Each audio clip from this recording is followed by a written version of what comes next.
So, week 4, and as is our habit, just have a very quick whistle-stop review of where we've got to so far. And I will be quick with this, because each week there's more and more to include, but we'll get through it, So, wood, trees, and everything connected with them play a major part in so many of the stories of the Bible. Trees being a theme which runs through from Genesis to Revelation. Indeed, humans are likened to trees in various places. God also is deeply connected to trees too, trees which therefore often seem to represent this choice between doing things our way or doing things God's way. And so from the Garden of Eden through the burning bush that we looked at, onto the wooden framed tabernacle, and then the temple built from cedar, all themselves, it seems, seen as mini Garden of Edens, if you like, in which God's presence dwelt, and which this choice between God's ways and our ways was laid before people. We can see in each of these stories and others that we've looked at, well, really how wood and trees, they give this sense of continuity through all these stories and encounters of this idea of God being with us and this choice of whether we do things our way or God's way. So last week, though, we saw how Jesus' life picks up this theme as well. We saw how he's described as a shoot or a branch emerging from the royal family tree of King David. Jesus growing up in Nazareth, and we saw that word, Nazareth, Netzareth, this word netzer, meaning branch. And indeed, Jesus claims this tree-like role for himself, at one point calling himself the true vine, and that we are his branches, connected and rooted in him to bear good fruit in our lives. Fruit, as we've seen in previous weeks, fruit in season, at the right time, in the right way, and also fruit that will last, because it's God's good fruit growing out of us. Now, this little phrase here that Jesus uses in saying that I am the true vine. If you recall last week, we focused really on the vine part of this saying of Jesus. But to kick off our reflections, I suppose, this week, it'd be good to unpack why Jesus chose to call himself the true vine. And this seems to be something that Jesus does sometimes. So he takes a title, but then he adds another word to it to sort of qualify it, it seems. So, such as in this one, when he says, I am the good shepherd. Not just I am the shepherd, I am the good shepherd. So, taking this example of Jesus being a good shepherd, why do we think, and you can talk about this in pairs or threes maybe, just for a minute, and then we'll come back together. Why might Jesus have felt the need to call himself the good shepherd? Do we think? Why the good shepherd? 30 seconds, just between you. See if you've got any brainwaves on this. All right, quick fire round then. Any ideas why Jesus, or what do we think? Why would Jesus make a point of calling himself the good shepherd? Yeah. There's a couple of Greek words for good. I don't know which one it is when Jesus says the good shepherd. I can find out half time, and we'll find out. I think one means good as in good quality, the other one means good as in beautiful, and we'll see which one Jesus describes himself as. Yeah, good point, Paul. Thank you. Any other ideas why Jesus might call himself the good shepherd? Dave? Yes. So thinking of the hired shepherd who runs off because he doesn't care, because he's a hired man, comparing him with that. You are good, Dave. Well done. In a role. Yeah. I think we cracked it there between us, which is great. As Ellen was saying, we talk about it at Christmas because that's where the focus often on shepherds become. But they were probably the lowest of the low in terms of occupations, along with sort of tax collectors and prostitutes and so on. They were seen as scum, basically, by most people. Very untrustworthy, very dodgy. If you wanted to get a dodgy skybox or something, they were the kind of people you'd go to in the day. Yeah, exactly. Yeah. The sheep fell off the back of a lorry, that kind of thing, So shepherds were untrustworthy. They were notorious liars. So they weren't allowed even to testify in court because their word wasn't taken as truthful or anything like that. So like a hired shepherd hand, we were saying. If a sheep goes missing in a field, they would deny all knowledge of that and they'd say, maybe a wolf got it, and then actually they flogged it to someone on the side or had it for a food to themselves or something. Yeah. Therefore, when Jesus says, I'm the good shepherd, it is in contrast to this kind of perceived badness of shepherds, all of which does tie in with the Christmas story. And it's amazing that the first witnesses to tell the truth about Jesus that the angels came to were shepherds. Because you thought of anyone to be your testimony, why would God choose shepherds? Well, that's exactly why God did choose shepherds, to throw it all upside down from the word go. So yeah, when Jesus says, I'm the good shepherd, it's in contrast to the perception of dodgy shepherds, shall we say. That's what it seems anyway. And so with that in mind, any ideas why Jesus might therefore say, I am the true vine? Have you ever heard anything about this in terms of what it's in contrast to? Good points, yep. I think they're both on it there in some ways. I think obviously the opposite of true is false. So it seems there will be a fake or an untrue vine, shall we say. And there's two possibilities that it's reckoned why Jesus might have called himself the true vine in particular. So one possibility is that Jesus was comparing himself to another vine, which everyone who'd visited the temple in Jerusalem would have been aware of. So in the time of Jesus, there was a huge golden, literally golden vine which hung over the entrance to the temple sanctuary. And it's a nice bit of bling, a nice bit of decoration perhaps on the temple. And according to historians from roughly the time of Jesus, we gather that worshippers were encouraged to buy personalized golden leaves or grapes or even bunches of grapes to add to this golden vine in the temple as a public sign of their devotion to God and to his temple. And then every so often, apparently, the temple authorities would prune this golden vine and use some of the gold for the purposes and the expenses and so on of the temple. So, in Jesus' day, there would seem to be this golden vine around the big door to the sanctuary. Again, just with those next to you for a minute or so. What do you think might be some of the pros of this golden vine? What was the good things about it? And then what would be some of the cons, the bad thing about having this blingy golden vine in the temple? What would be a positive thing about it? What would be a negative thing about it? Let's pick on the positives, first of all. What might you imagine might be the positives of having this golden vine in the temple? Not a lot.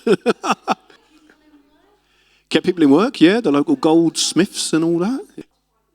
Yeah, it could be an expression of their worship and their attempt to give God the best and all that, yeah. Good stuff. Let's go to the bad stuff. What would be the negatives? And we touched on them a little bit. Don, I think you were first in with a negative. It does open itself to easy sneak a grape in your pocket on the way home kind of thing. Yeah, Ellen. Yeah, that's a good point. Yeah, the money, that the 30 pieces of silver, the equivalent that Judas had, that money came from somewhere. Oh, I hadn't thought of that. That's an angle. Yeah, well done, Leslie. Good points. Yeah, so it could be, in light of perhaps the shadier side of these golden grapes and so on, that this is what Jesus is referring to. It's the obvious kind of thing that was in people's minds, perhaps, when they think about a vine. It's in their face every day when they're going to worship, and Jesus was saying these words in the vicinity of the temple as well. So it could be that, why Jesus says he's the true vine. That's one possibility, but there probably is something else instead when Jesus is talking about this, because another possibility which is connected to this idea of a dodgy grapevine, if you like, is the way in which the whole people of Israel were originally intended by God to be like a vineyard, a people who were blessed by God to be a blessing to the whole world, a living Garden of Eden, if you like, growing with God and offering their good fruit, the fruit of their vines, fruit of their lives, to all who were in need. And this vineyard picture, it's an image which comes in various places in the Bible when it describes the people of God in this way. There's a passage, for example, in Isaiah chapter 5, and it's a song of the vineyard, it's called, or a song or a poem that Isaiah says. He puts it initially like this. He says, "My beloved had a vineyard on a fertile hillside. He dug it and cleared it of stones and planted it with choicest vines. He built a watchtower in the midst of it and cut out a winepress as well. Then he looked for a crop of good grapes." So words from Isaiah there. And let's just go through this a little bit so we can glean all the metaphors and good stuff in it. So, for a start, who's Isaiah talking about here? Who is my beloved that he's referring to? Who do you reckon? God. Spot on. Yeah, God. So God had a vineyard on a fertile hill or fertile hillside. Where is this hill, do we think? Where is this high place? Garden of Eden. It could be the Garden of Eden. Yeah, that was a high place. Where else was a famous high place? Sinai, could be. Yeah, could be.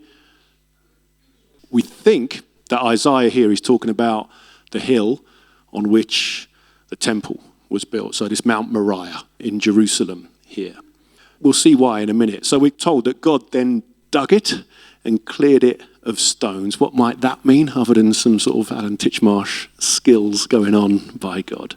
What might that mean? He dug it and cleared it of stones, if it is in Jerusalem here. He got rid of the people that weren't supposed to be there. That seems to be perhaps more, that's why they're stony people perhaps. And the problem is, the Old Testament's full of stories, it seems, where God is said to have driven out Israel's enemies, including from the land of Israel. The land of Israel was populated by all sorts of people before the Israelites got there. And the stories that go through the Old Testament are basically of genocide, which is a problem for us because we wouldn't believe that God is someone who would support genocide. So it could be that, but it could well be, as Tony was saying, actually more positively than that, God gave the people every potential, every possibility to give them the best place possible for them to thrive. What next? Well, God planted it with the choicest vines. Who are the vines, do we think? The people of Israel, yeah. And in particular, perhaps, the leaders and the kings and so on, the people to lead the people in it. What next? Well, he built a watchtower in the midst of it. What is this watchtower, do we imagine? If we remember where it is? Temple, spot on, yeah. So the temple, it seems, is the watchtower, the place for God to be with and to look over his vineyard, to look over his people. And he cut out a wine press as well. Why might this be significant? What do we think? Why a wine press? Yeah, crushing the grapes, Stu Francis and all that, yes. So they're crushing the grapes to make the wine. But why might a wine press in particular? What does that symbolize, if you like? Yeah. I think it's meant to be associated with the idea of celebration and hospitality. And we'll do a wine press of this whole vineyard. We'll give away all this good wine. We're meant to invite people in to have a party with us to celebrate God's goodness in this holy city. And then we're told he looked for a crop of good grapes. Again, what might that mean, that metaphor? The people, yeah, and the goodness in their lives. He looked for people to live in the right ways, characterized by love, joy, peace, kindness, that kind of stuff. That seems to be God's plan that Isaiah outlines. Plan for his people to be a vineyard bearing good fruit for the benefit of everyone, this wine press, to give the wine of the kingdom, if you like, away. But then here's how Isaiah continues this little song, this last line. So God looked for a crop of good grapes, but it yielded only bad grapes, nasty, stingy, little, bitter, good-for-nothing fruit. We might say fruit full of violence and hatred, of greed and corruption. And as we know, as we go through the Old Testament stories, on the whole, the people of Israel blew it. They blew their calling to be God's example to the world.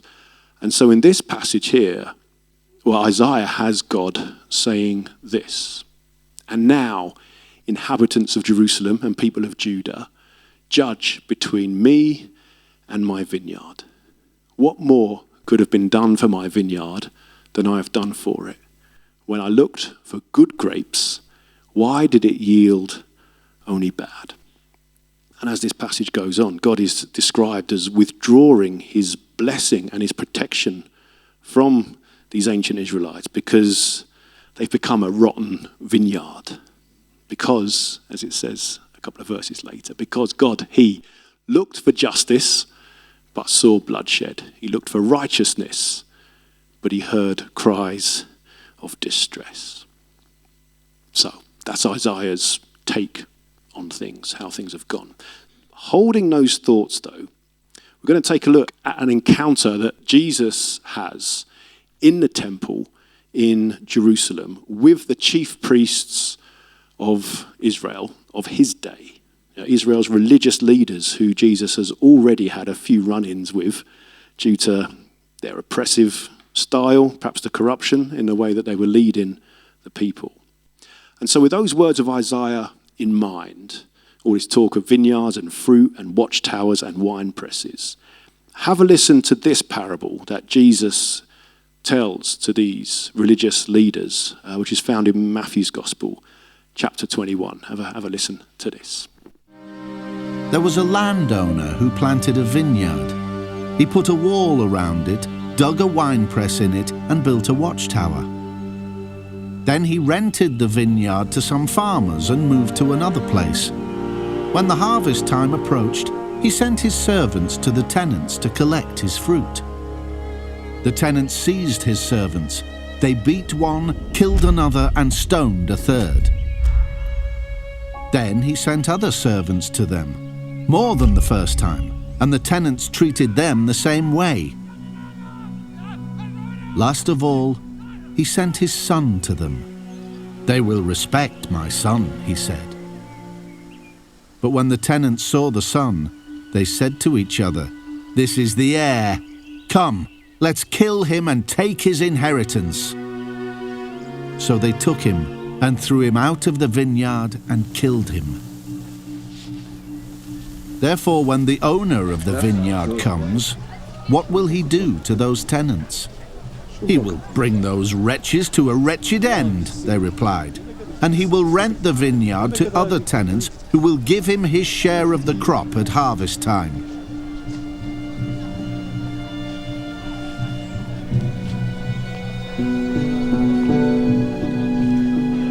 Jesus said to them, "Have you never read in the scriptures, 'The stone the builders rejected has become the cornerstone'? The Lord has done this, and it is marvelous in our eyes. Therefore I tell you that the kingdom of God will be taken away from you and given to a people who will produce its fruit. Anyone who falls on this stone will be broken to pieces. Anyone on whom it falls will be crushed." When the chief priests and the Pharisees heard Jesus' parables, they knew he was talking about them. They looked for a way to arrest him, but they were afraid of the crowd because the people held that he was a prophet. So Jesus clearly knew Isaiah 5, those prophecies there. But it's a blistering attack in the temple on Israel's leaders of the day. You know, these farmers, as he calls them in the parable, who are supposed to tend God's vineyard in order to produce good fruit. They're given every chance, it seems, to improve. You know, God, the vineyard owner, we're told, sends his servants to speak to them. That would have been prophets like Isaiah and Jeremiah and Amos and so, you know, to tell them to change their ways effectively. But as the parable explains, these servants, these prophets are rejected and beaten and sometimes killed by the religious leaders. Eventually, as the parable says, God, the vineyard owner, sends his own son as the ultimate prophet, if you like, thinking surely they'll respect him. But in this parable, and perhaps in its own kind of prophetic prediction of what the religious leaders in Jesus' day would soon do to him, they kill the Son as well. And what happens to these religious leaders who kill the vineyard owner's son? Well, they say it of themselves. He said, God, he will bring those wretches to a wretched end, unwittingly it seems, condemning themselves. But what's more, then give the vineyard, give the kingdom of God to new farmers, new people, new leaders who will produce the good fruit that God was after. And that, I think, is the context in which I'd suggest we're meant to see Jesus speaking of himself as the true vine, the true vineyard, if you like, the one who champions life the way God, the vineyard owner, always intended it to be lived, characterized by compassion and care and generosity and love, and not corruption and deceit and oppression and greed. I take Kathy's point earlier. We're not saying every priest, every hierarchical person in Jesus' day was bad, but there was enough, obviously, to get Jesus riled to the extent that he had to tell that kind of story. For Jesus, these religious leaders on the whole, and certainly the temple system they represented, even the land itself, he said, this isn't God's vineyard anymore, the way you've been doing it. Rather, Jesus says, I am now the vine. I am the vine. I am the true vine. And you who are my disciples, indeed anyone who follows my ways, you are now my branches who will produce good, lasting fruit. Takes it off the religious leaders and gives it to the people, to the fishermen, to the everyday folks. So, in response to that, and with that kind of blistering attack, as I said, of Jesus on the religious and political leaders of his day, got some questions for us to consider around our table. And we can spend a good few minutes looking at these. So see what you make of these. So God likens his people to a vineyard he has planted. What is that picture of a vineyard? What is a metaphor? Maybe does it tell us about the kind of people God is calling us to be? Secondly, Jesus was fiercely critical of many of the religious and political leaders of his day. What do you think Jesus would have to say to the religious and political leaders of our day? I know we're not meant to talk about religion and politics, but you can't avoid it here. All right. What would Jesus say to those in our day, do we think? A bit more positively, though. What might a vision for fruitful religious and political leadership look like today, if we can imagine that? And what role might we be called to play in helping this vision to become a reality? You can go as deep as you want with this. We'll have a good few minutes, grab a drink, try and tackle these questions, then we'll have some feedback and we'll see where we go from there. Okie dokie. Thank you very much, everyone. Plenty to chew on then, by the sounds of it. Question number 1. God likens his people to a vineyard that he's planted. What does this picture tell us about the kind of people God is calling us to be? What kind of vineyard metaphors did you come up with between you? We'll get this on mic so it comes out on recording. And if you don't want to be on a recording, just let me know. We can edit you out or give you a chipmunk voice or something like that. But any ideas on why a vineyard and the qualities of a vineyard in particular, Ellen? So we spoke about how it produces fruit and we as God's people produce fruit. And then we looked at Galatians 5 where it talks about the qualities of the Spirit and the gifts of the Spirit and what it produces. And the kind of people God is calling us to be, all of these gifts in us. And then Nigel said about being community-based and being part of outreach. And if you're part of the outreach, you've got all of these gifts in you, so you're only spreading God into the community. Brilliant. Nigel said how like the vine intertwined to make one big fruit and one big lovely vine so that we all work together. That's what you said, isn't it? Nice work. Yeah, the intertwined vine. Nice. Great stuff. Yeah, so lots of fruit of the Spirit in there. I guess the bunch of grapes is a nice metaphor for that. Love, joy, peace, patience, kindness, goodness, all that stuff. All in one bunch, but separate qualities within the one, I guess, and being alongside each other. Any other vineyard thoughts that you had? Leslie? I said about how vineyards are grown. You know, they are grown in rows. Yes, they do intertwine with their branches, but they grow to a certain standard height, but they grow strong. And if they're in the right conditions, they will bear the best fruit. And it is pruned, so bits are pruned out that shouldn't be there, so that they can grow stronger in their fruitfulness. It talks about God pruning the bits of us that don't bear fruit, that kind of stuff. Yeah, good stuff. So, Jesus was fiercely critical of many of the religious and political leaders of his day. What do you think Jesus would have to say to the religious and political leaders of our day? You think he'd be speechless, says Leslie. What do you reckon, people? Okay. Is this you, Marg, or is this Nigel? Okay. It's Ellen, because our Ellen said he would say, look up and listen. Look up and listen. Yep. Things haven't changed. Okay. So it's in corruption and not the best of examples and all that.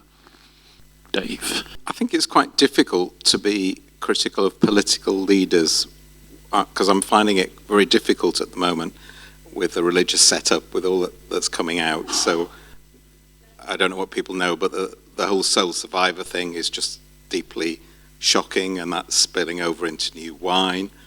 And then recently we've had stuff about Holy Trinity Brompton coming out, all sorts of things like this. And you think, oh my goodness, where will this stop? Where is it? What is it? And we talked a lot about food banks as well. We've now just become a society that accepts that food banks should be there. And that's a good one, because at least it is largely churches that are moving that forward and actually getting at our politicians. But I don't know whether we'll ever get our religious house in order, because the things are quite disturbing and shocking, and I think we tend to just focus on the positive, and then somebody will pull things from under our feet. That doesn't mean we should shy away and hide away, but I think we do have to have our voice heard, and perhaps the wrong voices are being heard. That's people get themselves in positions of power or leadership, and we assume their voice is the only voice, when actually there are lots of other voices out there. And I was mentioning, when we talk about food, about the Trussell Trust, which does a fantastic job of lobbying and engaging MPs and making people aware. And I think there are not many of our political leaders who are not aware and actually do care, but we just haven't got to the point yet where it leads to wholesale change. Thank you. Yeah, I like the point about who are we to judge? It's like Jesus said something about this on a wood theme, didn't he? About planking your own eye rather than someone else's bit of speck. But yeah, more wood. Yes, Irene. Any other thoughts on this one? What would Jesus say to our leaders today? I think he'd tell them, first of all, to work together for the good of the people, and to put all question of power and money aside, and work together to bring the country into a caring, loving community.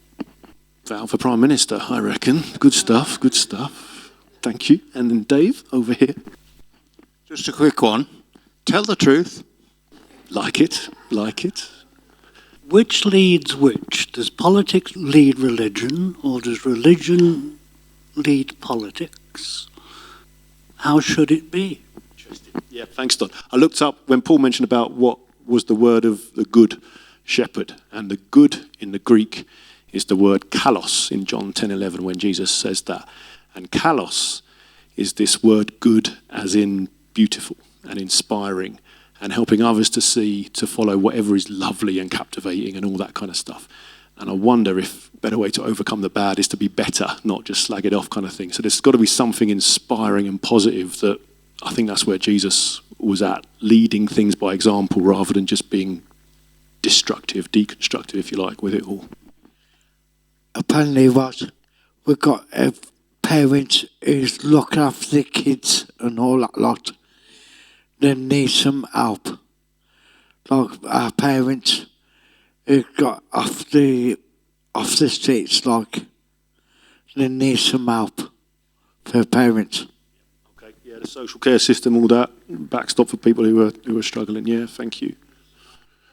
Go on then, Trish. Well done.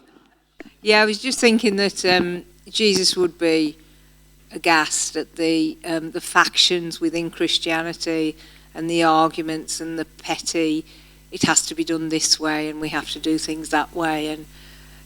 And as Mark said, I think we've lost the reality of what Jesus' religion was all about. If Jesus was here today, he would make it all so much more simple, I think. Thanks, Trish. Thank you.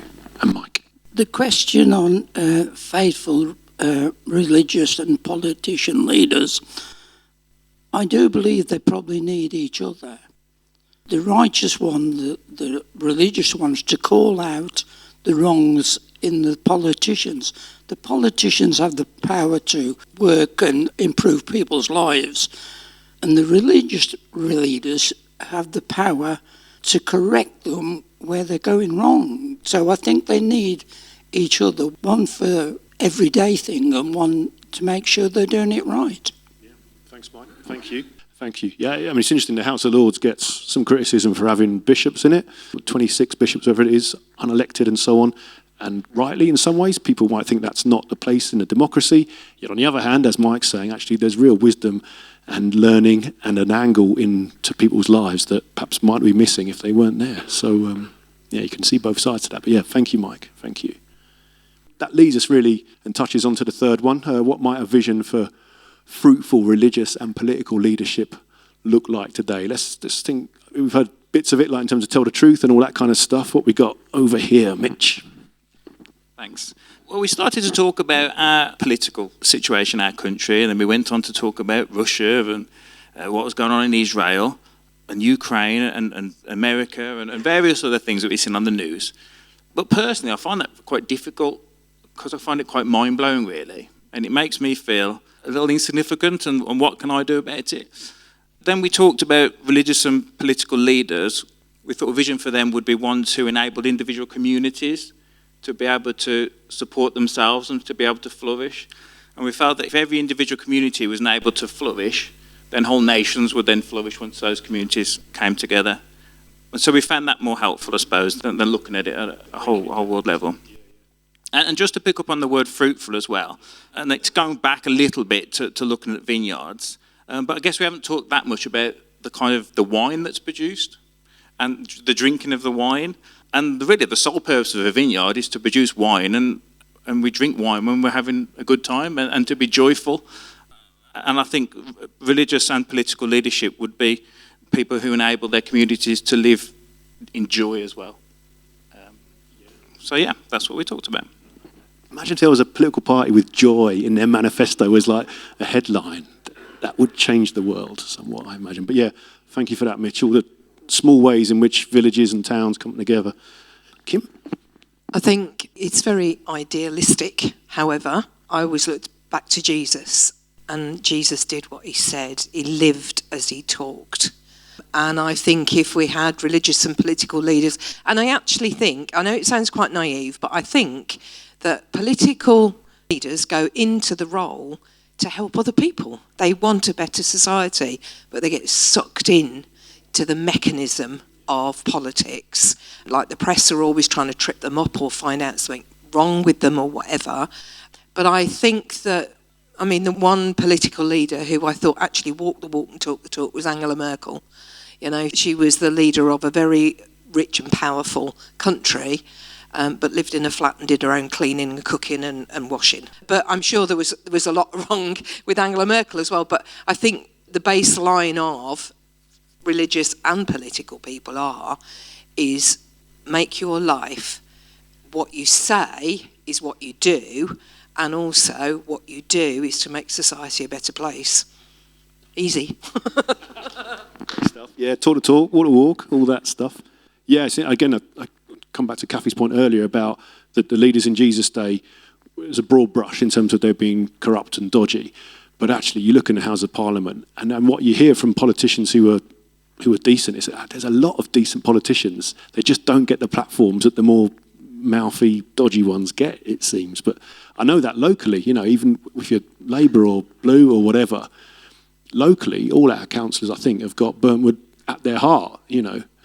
I've been to a few council meetings and it's disheartening when it becomes factional because they've all got the same interest. You'll know this, wouldn't you? They've all got the same interests at heart to make Burntwood better. And it's a shame that kind of pervades into our national consciousness as well. But yeah, all right.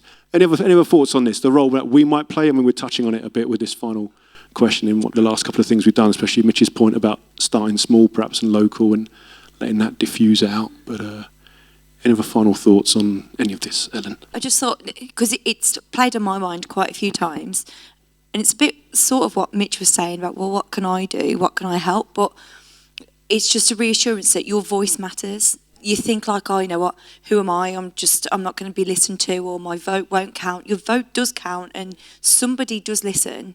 And you might think like the wars that are going on and all that kind of stuff, and you think, you know, what can I do? But like with local elections and everything that go on, your voice does count and your vote counts. And a lot of people, like I've got friends who say, I don't want to, I'm using politics here as an example, but they don't vote anymore because they think it's pointless. And they think, well, what's the point anyway? It's just I know how it's going to go. Well, how do you know if you don't vote? Because it might have gone another way. So it's just a reassurance for people, really, like, because visions don't become reality unless you act on it. So I think still raise your voice.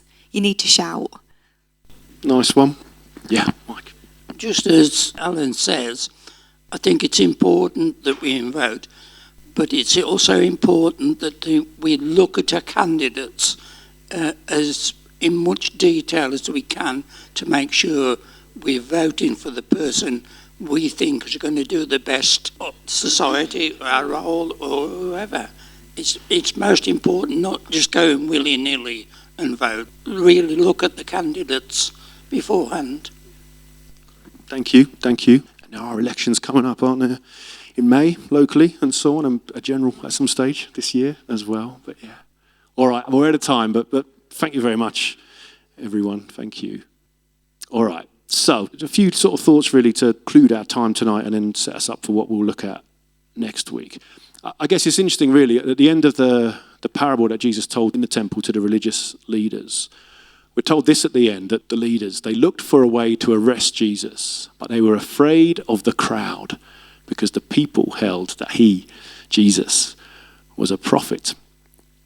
And when this parable is told, it's no wonder really, because it comes hot on the heels, because just the day before, Jesus had ridden into Jerusalem on the back of a donkey, hailed by these same crowds, hailed as a prophet, even a king, the day we know as Palm Sunday.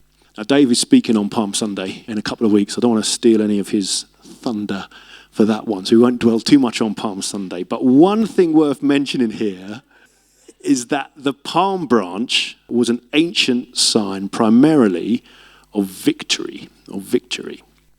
And I think that's interesting because we see this theme of victory in so many other wood or tree-related aspects of this last week of Jesus' life leading up to his crucifixion.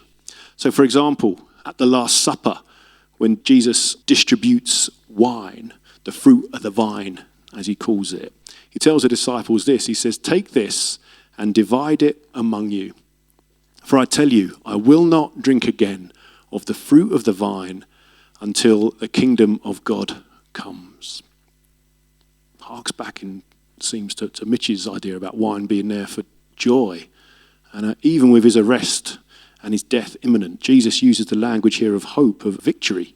God's kingdom will come, and then we'll raise a glass. Then we can drink again. Or then in the Garden of Gethsemane, just after this, located on the Mount of Olives in Jerusalem, even in the midst of real anguish for Jesus, there's still a sense of victory there too.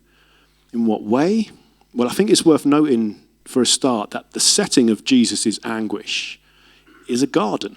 It's a garden with trees, and it's on the Mount of Olives, so it's on a high place. So a garden with trees on a high place. What does that remind us of? The Garden of Eden. Yeah, it reminds us of the Garden of Eden itself, a garden with trees on a high place. And it's a hint, I think, because Jesus prays in the garden, that something's going to happen which is going to connect Eden with what's going on in Gethsemane as well. Now, the word Gethsemane, it means olive press, the way in which olive oil was produced by squeezing the olives to a pulp. And in the way the story of the Garden of Gethsemane is told, Jesus is in effect being squeezed here. He's under immense pressure. He's described as his sweat appearing like drops of blood, almost like oil dripping from a crushed olive. But despite this pressure, Jesus doesn't buckle. He prays to God, yes, Father, if you are willing, take this cup from me, and if possible, take this cup of suffering, this burden, this bitterness away from me. In other words, do I have to swallow what's on offer here? But having asked the question, Jesus still defers to his Father, yet not my will, but yours be done. And so in the Garden of Gethsemane, between the trees, on a high place, it's as if Jesus relives the choice that was first given to Adam and Eve in their garden between the trees on a high place, where God effectively asks, are you going to choose my way or do things your way? And although Adam and Eve, they choose their way, eating from the tree of the knowledge of good and evil, in the Garden of Gethsemane, in Jesus' garden, Jesus chooses God's way. Even in the face of death, he in effect eats from the tree of life. And again, that's a sign of victory, of strength and of obedience. Obedience and a willingness to die, things that seem a defeat but actually will become a victory because they set in motion the undoing of the curse and the sin that Adam and Eve's initial choice represented. And in following his arrest and his trial and his sentencing to death, Jesus is then nailed to a wooden cross on top of a high place. Now, how do we know it's a high place? Well, for a start, we're told that Jesus' crucifixion was being watched from a distance by some of the women, implying that it kind of stood out on the horizon, perhaps. What's more, the place where Jesus was crucified is called the place of the skull. Golgotha is its name in Aramaic, or Calvary in Latin. And that suggests a skull shape like a dome, like a hilltop, if you like, a mound there. But what's more, also, the archaeology of the place that we think it all happened, which is underneath where the church, called the Church of the Holy Sepulchre, is in Jerusalem. They've done digging down, and it suggests that looking at the layers and stuff, that it was a hill that was about 12 meters high in Jesus' day. So it really was, there to be looked up to as a high place in itself. So wood on a high place, and that, as we've seen over the weeks, is a combination that in the stories of people like Adam and Eve and Noah and Abraham and Moses, wood and high places often signifies that choice, that test is being faced again, God's way or our way. How is the choice illustrated on Golgotha, on Calvary here? Well, I'd suggest by the fact that Jesus' cross, as we see here, is flanked on either side by two other crosses which held criminals who were crucified either side of Jesus. You see, on the one hand, you've got one criminal mocking Jesus effectively, saying, aren't you the Messiah? Save yourself and us. That's one choice, my way, if you like. But the other side of him is the other guy getting crucified, the other criminal. And after noting that Jesus doesn't deserve to die, he chooses the way of Jesus, saying this, in contrast to the guy on the other side. He says, actually, remember me when you come into your kingdom. And we could see these two crosses either side of Jesus represent this choice, God's way or our own way. The two crosses illustrate that test that we all will need to decide for ourselves. Now, one final little bit, because Jesus' reply to this criminal who says, remember me, I think it's fascinating, because Jesus says this. He says, I tell you the truth, today you will be with me in paradise. Now, why is that fascinating? Well, this word paradise actually means enclosed park or garden. Today, you'll be with me in the garden. And again, it's another hint, I think, that we're to see the crucifixion as pointing to and undoing the sin of Eden. Again, a hint of the victory that will come through Jesus' death and resurrection. Today, if you like, you'll be with me back in Eden, this garden of delight, this paradise, the way God intended life to be lived. And so it'll leave us on a positive note tonight with this idea of the victory and the renewed garden in mind. One final clip tonight from John's Gospel, chapter 20, in which we'll see a little bit of the story of Jesus' resurrection, which sets us up for our final week next week.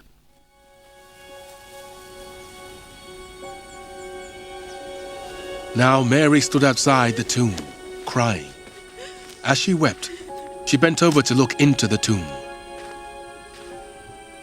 and saw two angels in white seated where Jesus' body had been, one at the head and the other at the foot.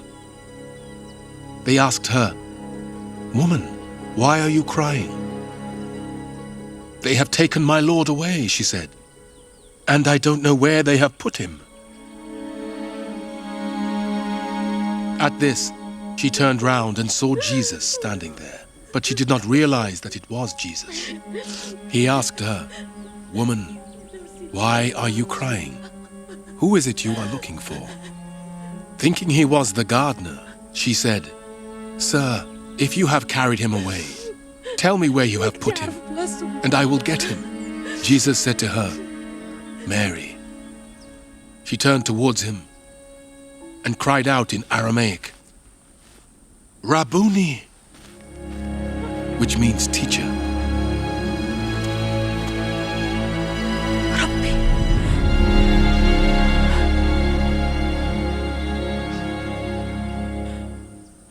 Jesus said, "Do not hold on to me, for I have not yet ascended to the Father. Go instead to my brothers and tell them, I am ascending to my Father and your Father, to my God and your God."